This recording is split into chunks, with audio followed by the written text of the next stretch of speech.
Hello there, this is live stream Tuesday 11th of April here today. Welcome! And oh yeah, I had a title, I'm going to write it again. It is the body rules, which is what I'd like to talk with you about today, and because it's so beautiful. Because why is it that we really think it's just a technical system of this body and the mind and the both together, that we really think that we rule, our thoughts rule of everything, of our life, of our feelings, of our things, the doings, the longings. And that's weird. It's really weird because when you look at, for example, it's springtime now, and in springtime the earth wakes up, everything starts to grow, the earth is moving. I mean, it's always moving, but in winter it's more still and it's underneath layers that we really can't see. But so it's starting to move and grow, and seeds are waking up, and then branches which lost their leaves in autumn and in winter, they start to have little branches, and birds start to twitter and fly around. And it's the same with us humans. There is absolutely no difference. We are completely in the same game of everything that is being influenced by seasons, by hormones. This body is just a very chemical hormonal factory that is working all day, all night, 24/7, every day of our lives. So it's an amazing machine. It's an amazing thing. It's happening, and the body is ruling this.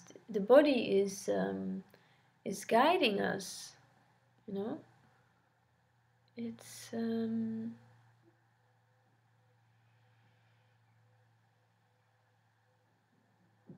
continuous feelings and feelings that we're having, that we are trying to control because they scare us, because we don't like it, because it's so intense, because it's exciting. You know, it's the body is there. The body is just doing it. The body is just following the energy. It's just following the energy. When there's a sudden like something is very frightening, then the body is like, oh, you know, and it's immediately reacting, and the your breath gets stuck. It gets tight.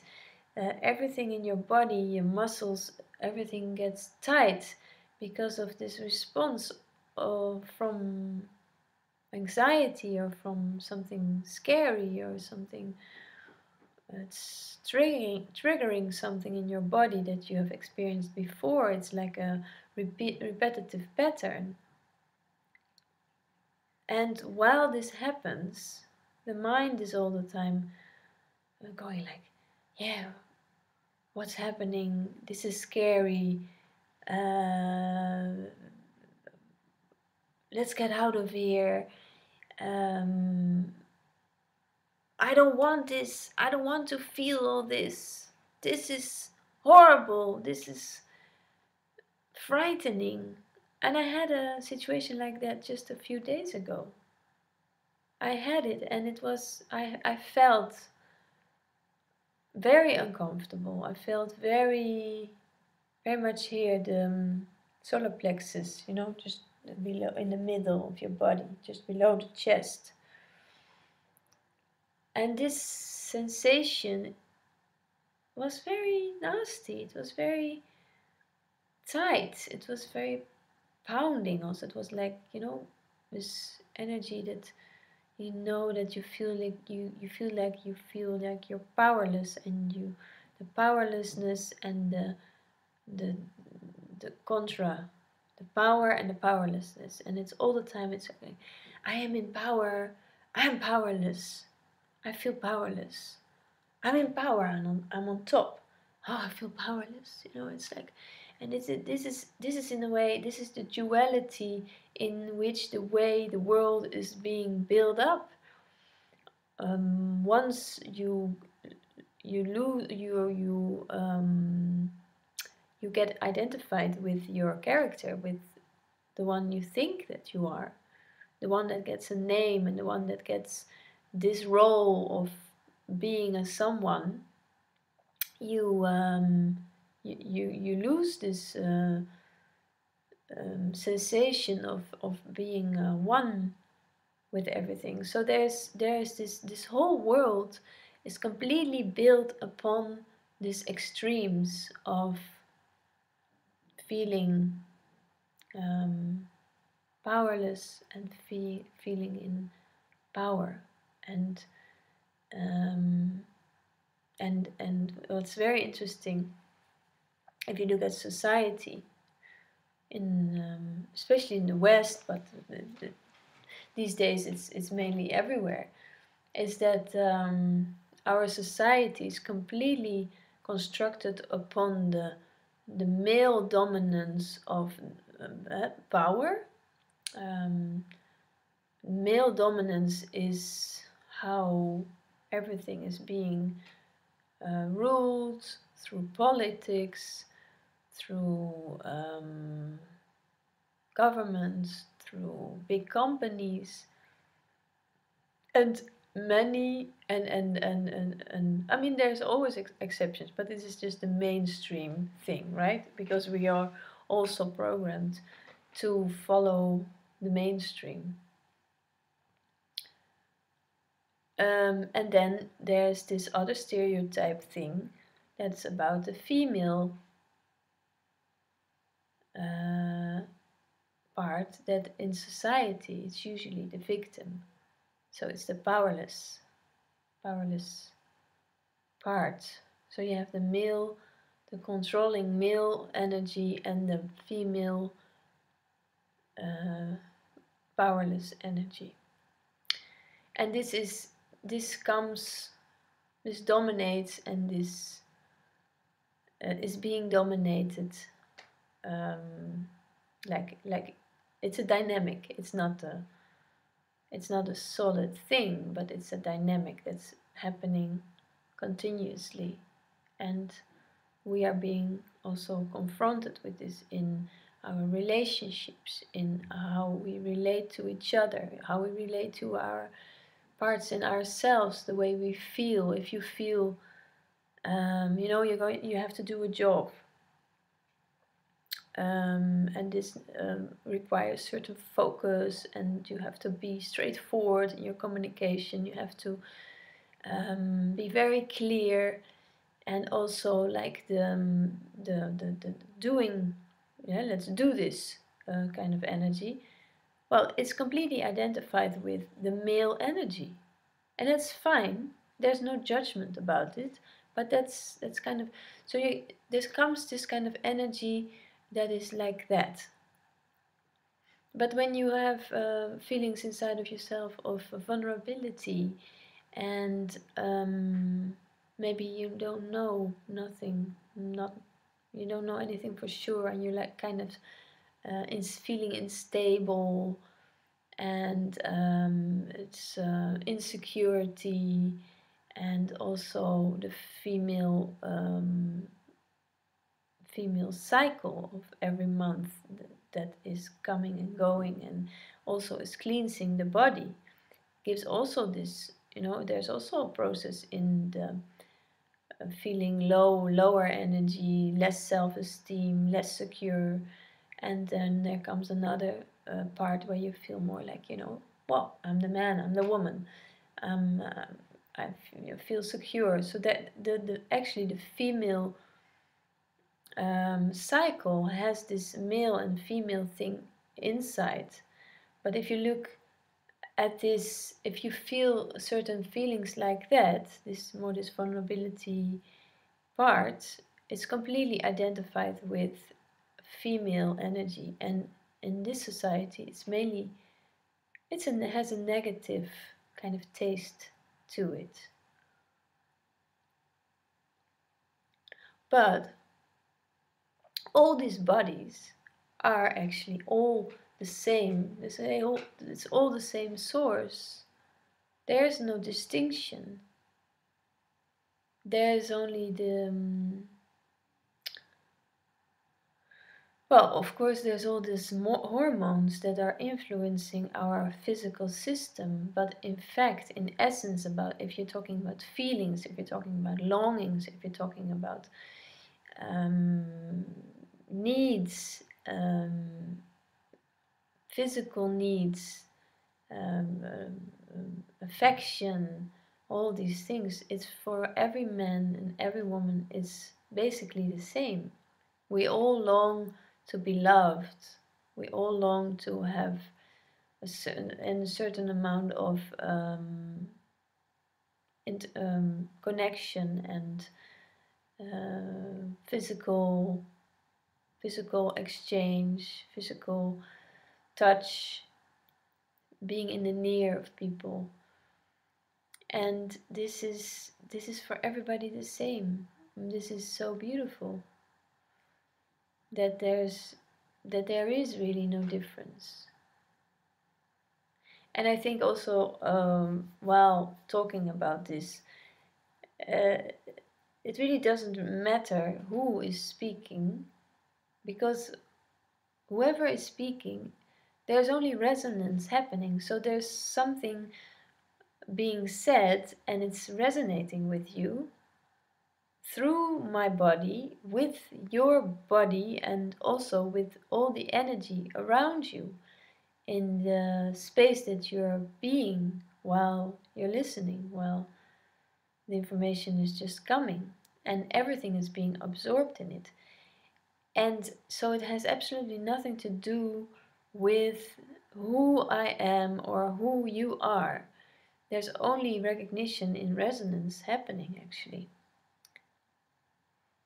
And this may sound very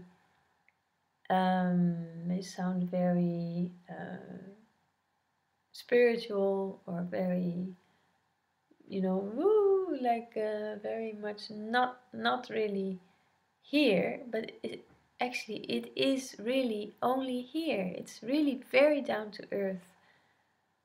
There's really nothing else actually happening than that.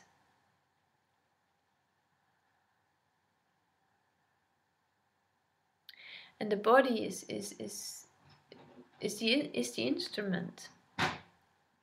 The body is the instrument that is receiving this resonance and also resonating back, like when you're playing the violin and you touch the how you call these things, the strings, and there comes sound, and the sound is being resonated through the body of the violin.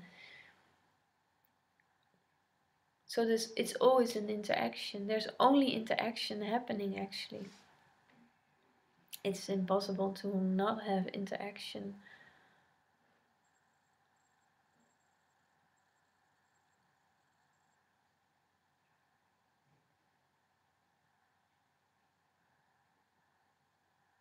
And what I think is so beautiful about the body and the way we are being ruled by it is, for example, when you are being with someone and you're talking, and or the other person is talking and you're listening, and but you you notice somehow that you're not very focused. You're losing concentration. You're not really listening because you're hungry.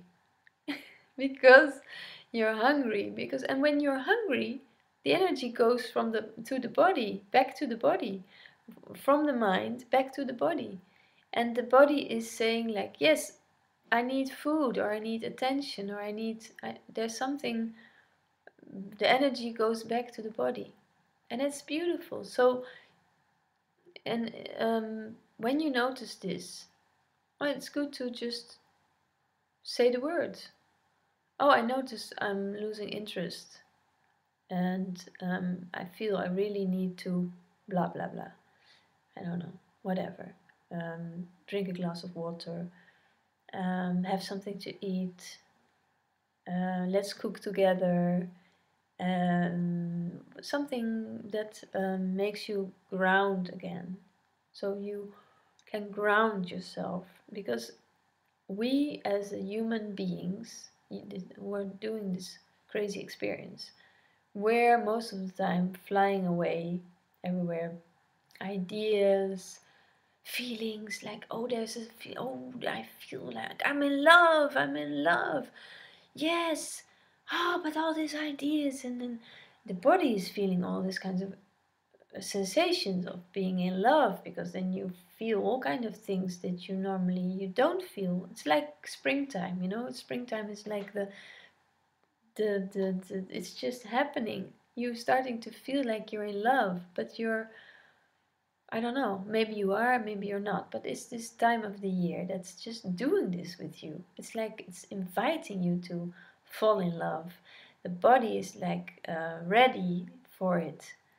But at the same time, while this happens with your body, through the body, the mind goes like, oh yeah, and I can go and do that, and I can go and meet that one, and we can get together, and what are we going to do, and all these crazy ideas. And so it's absolutely not here. It's not. It's going everywhere but here. And well, it's a great um, yeah, mechanism to escape, and to create ideas, and to um, make fantasies. And we are a hell of a fantasizing kind of creatures, because we fantasize almost everything. Everything in our lives is being fantasized. I think Not, I think I know that most of everything is fantasized. For example, I have a very good example right now. I am working on a garden. We are creating a garden for the neighborhood that I'm living in, and it's going to be beautiful. And we have already done things. So last weekend we did create the pathways, and with that we created the plant beds, and it's beautiful. It's a very nice design. I made it, and so it's a kind of organic garden. Beautiful, going to be beautiful. And that's what I mean, I have made a design. There are I'm growing seeds to grow little plants that I'm taking care of the plants so they can grow bigger, and that's all little steps, and it's beautiful because I love springtime. I love to see little seeds grow, and how they open up, and they just start to put up their heads, and they just start to have leaves, and then they all of a sudden they go to the sun. And so there's only response to energy, to light, to temperature, to earth, to soil, to nutrition. And it's so beautiful about plants. These plants are just, that's actually our body is doing this the same all the time. But what I want to say is about this project is that my fantasy is all the time going like, oh, it's going to be beautiful, and I already see how it's going to be, and I see how all the plant beds, they are going to be full of beautiful plants, and I see the colors, and I smell the plants and the herbs and the trees, and it's just amazing because there is nothing. There is no garden. We are just starting. This is there's only soil, freshly plowed soil, and we just made beds and plant beds and pathways, and that's it. And now I'm just here talking, and I'm sharing this very nice idea and this whole concept, but the rest is just fantasy because it's just not here. So we are, as humans, we are doing this 99.9% of the time. We're doing this. We're talking about our relation, how difficult it was yesterday, or last year, or just last night. We're talking about the work, how difficult it was this last um, project you had to do with your colleagues, and it was really difficult, or it was a really challenge, or you had these problems, and there was this and there was that, and it was all in another time, in another moment. It's not here, you know. And then we're talking about how we really wish to go traveling, and how beautiful it would be if we would live abroad, and how nice it would be if we could take our children and to see our grandparents again because they are dead. um, all these kind of things, it's all fantasy. It's really, the mind is a brilliant, brilliant mechanism of combining all kinds of information, data, to, yeah, to share this, to share this. It's really interesting. If you would just, I've just thought about the concept. Imagine, imagine that we as species wouldn't be able to speak. We wouldn't be able to talk. So we have a mouth. We can make sounds. We can feed, drink, nurture ourselves. This is the throat and the mouth and the tongue and all the teeth. They're very practical. We need it to nurture the body.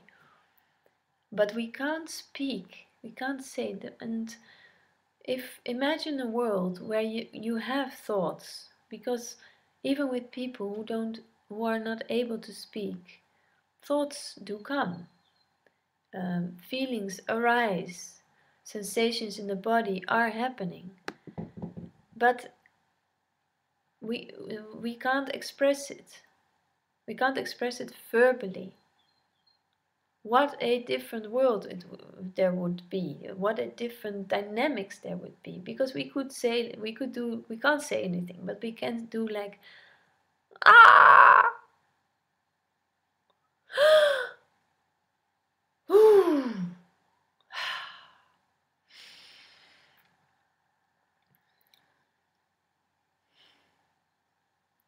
we can cry, we can breathe, we can moan, we can yawn, we can do all kind of things that we are also doing during the day while we are talking, speaking, expressing ourselves verbally.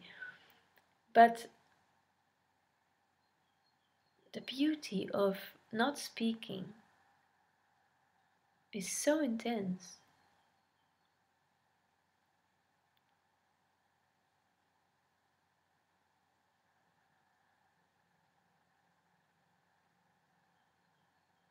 Because everything is resonating, everything is energy.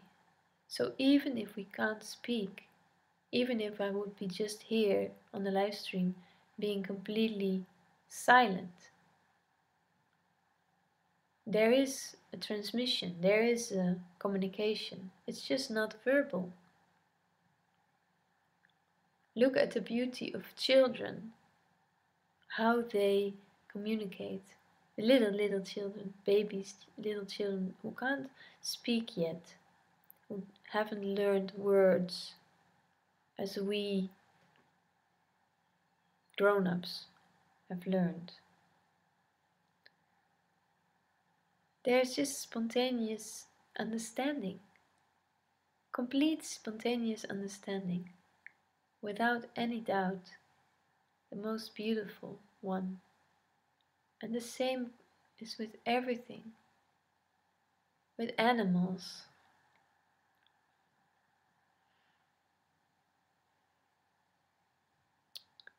Yeah, with animals, with plants, with flowers, with birds, with butterflies, with everything is speaking a silent language. That's beautiful. Everything is speaking.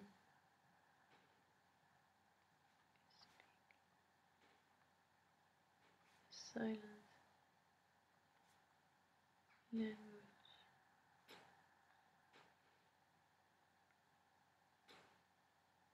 Okay. Well, that's beautiful. Yeah, everything is speaking.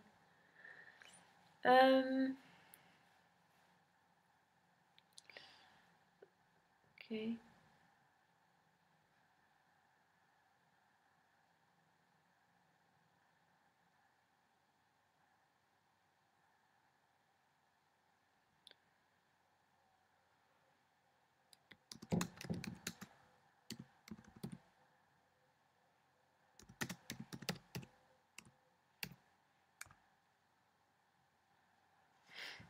Mm.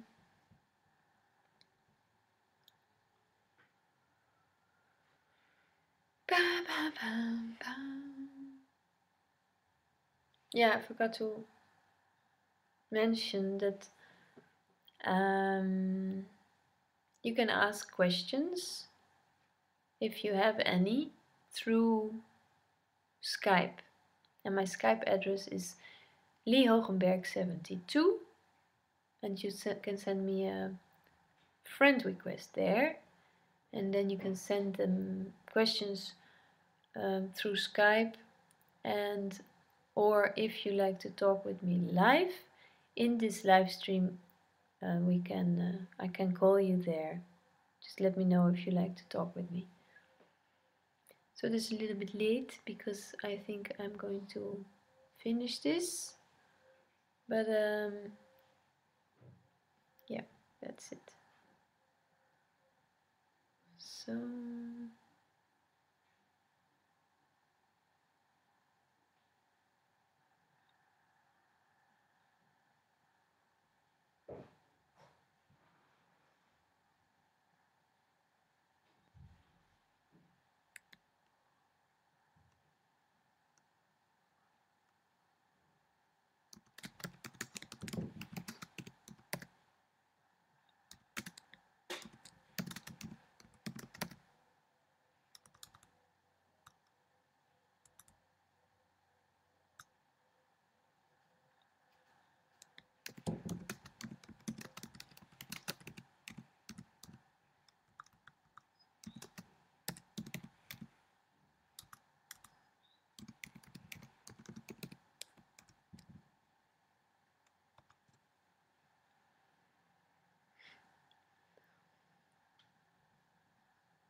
well, okay, this is it. See you on the next live stream. And if you have any questions, you can also send them to me by mail, which I will put on the YouTube after uploading. Okay, bye bye.